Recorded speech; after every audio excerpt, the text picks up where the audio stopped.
Hello guys, ഇന്ന് നമ്മൾ stitch ചെയ്യാൻ പോകുന്ന ഒരു കൗച്ചിങ് സ്റ്റിച്ചാണ്. ഇതാണെങ്കിൽ എംബ്രോയ്ഡറി വർക്കിനൊക്കെ നമ്മൾ യൂസ് ചെയ്യുന്ന ഒരു സ്റ്റിച്ചാണ്. അതിനു വേണ്ടി നമ്മൾ 2 ടൈപ്പ് ത്രെഡ് എടുക്കുന്നു. എൻഡിൽ കൂടെ ഒരു ത്രെഡ് നമ്മൾ കോർത്തെടുത്ത് വെച്ചിട്ടുണ്ട്.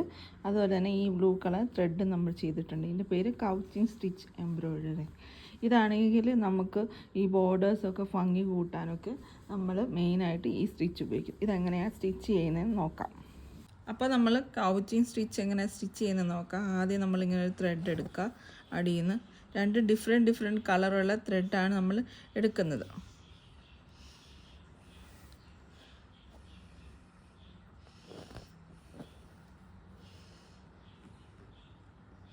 എന്നിട്ട് ഈ ത്രെഡ് ഈ കർവിന് അനുസരിച്ച് നമ്മൾ ഇങ്ങനെ മാറ്റിക്കൊണ്ടിരിക്കും. ആദ്യമേ ഇങ്ങനെ സൂചി വെച്ച് അതിൻ്റെ അടിയിൽ നിന്ന് ത്രെഡ് എടുത്ത ശേഷം അതിൻ്റെ നേരെ താഴോട്ട് നമ്മൾ കുത്തി ഇറക്കണം.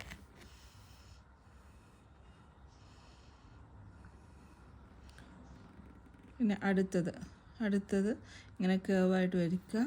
അതിൻ്റെ അടിയിൽ കൂടെ നീഡിലെടുക്കുക.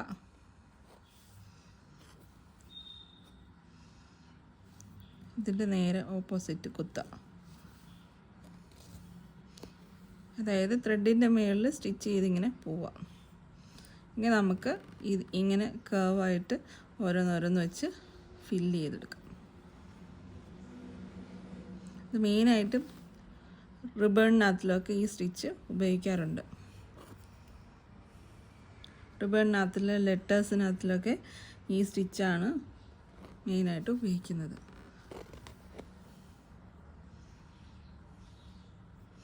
ഇങ്ങനെ സ്റ്റിച്ച് ചെയ്ത് നമുക്ക് ഇത് ഫുള്ള് ഫില്ല് ചെയ്യാം.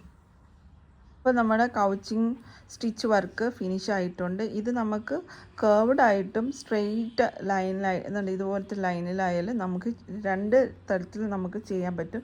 ഇത് മെയിനായിട്ട് ഔട്ട്ലൈൻ സ്റ്റിച്ചിന് ഈ സ്റ്റിച്ച് മെയിനായിട്ട് ഉപയോഗിക്കാറുണ്ട്. പിന്നെ ലെറ്റേഴ്സിന് ബോർഡറിന് ഭംഗി കൂട്ടാൻ വേണ്ടിയും ഈ സ്റ്റിച്ച് ഉപയോഗിച്ച് വരുന്നു.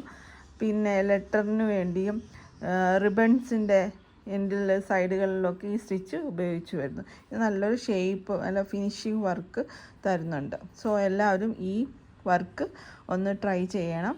അപ്പം thank you so much for watching my video. Please like and subscribe my YouTube.